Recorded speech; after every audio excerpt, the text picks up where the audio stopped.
The Lord, जय मसीह की जय यीशु। एक बार फिर से आप सबों का एक नया सवेरा में स्वागत है। आइए आज हम बाइबल में से एक पाठ निकाल लेंगे। वो है फिलिपियो उसके 4थे अध्याय और 6ठे पद। उसमें लिखा है, किसी भी बात की चिंता मत करो, परंतु हर एक बात में तुम्हारे निवेदन प्रार्थना और विनती के द्वारा धन्यवाद के साथ परमेश्वर के सम्मुख उपस्थित किए जाए। तो मैं इस संदर्भ में आपके सामने एक उदाहरण प्रस्तुत करना चाहूँगी, जिसमें कि एक लेखिका अपनी जीवनी बतलाती हैं। इस क्रम में वो कहते हैं कि किसी एक स्थान से दूसरे स्थान जाना कोई आसान काम नहीं है। ये तनाव से भरा काम है, क्योंकि आपको एक स्थान से दूसरे स्थान जाने के लिए अपने सारे सामानों की पैकिंग करनी होती है। उनको पैकर्स या मूवर्स के द्वारा उस सामान को शिफ्ट करना होता है, फिर नए घर में उनकी अरेंजमेंट करनी होती है। बहुत तरह के काम होते हैं। पैक को फिर अनपैक करना होता है, बहुत सारे काम हैं।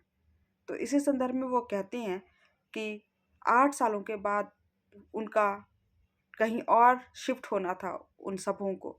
इस क्रम में उनके पति भी उनके पास आ गए, जो कहीं दूर रहते थे।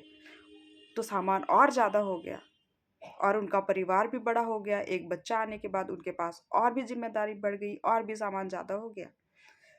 तब वो नए घर में जब जाते हैं तो वहाँ पे सीढ़ियों के कारण उनको बहुत ऊपर चढ़ना होता है, तो इसमें ज़्यादा समय भी लग जाना था। तो इस जो क्रम था, इस क्रम में बहुत तनावग्रस्त थी।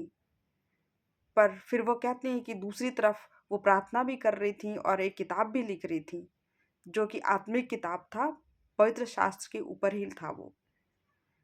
तो एक तरफ तो वो तनावग्रस्त थी, पर दूसरी तरफ जब प्रार्थना कर रही थी, वो बुक पढ़ रही थी, पवित्र शास्त्र पढ़ रही थी, बाइबल पढ़ रही थी, तो उनके मन में एक शांति भी थी। इसलिए वो कहते हैं कि जब हम अपने तनावग्रस्त जीवन में जब हम बाइबल पढ़ने के लिए और प्रार्थना करने के लिए वक्त निकालते हैं, तो उन तनावों को हम भूल जाते हैं। जो भी तनाव था वो भूल गई और उनको शांति मिली।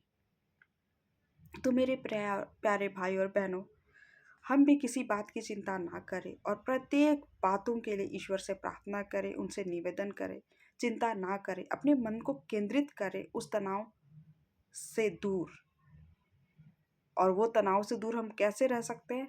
जब हम अपने मन को केंद्रित करें बाइबल की ओर, प्रार्थना की ओर, क्योंकि हमारे ईश्वर हैं जो हमें शांति देते हैं। वो हमारे तनाव को दूर करते हैं, क्योंकि हम एक तरफ तो तनाव है, पर हम उसकी चिंता ना कर ईश्वर जो हमें सब कुछ देता है, उनकी ओर अपना ध्यान केंद्रित करते हैं।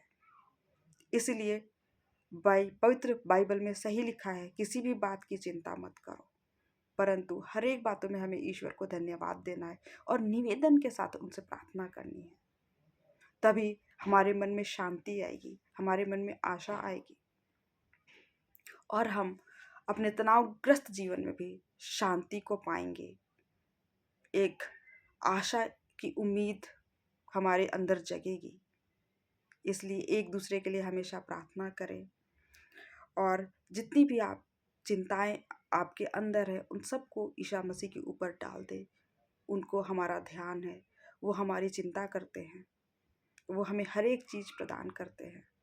तो हम उन चीज़ों की ओर अपना ध्यान ना दें जो हमारे पास नहीं है, पर उन चीज़ों के लिए धन्यवाद दें जो हमें प्रभु यीशु ने दिया है। जन्म से लेकर अभी तक हर एक बातों में, चाहे सुख हो दुख हो, उनको धन्यवाद दें और शांति का अनुभव करें।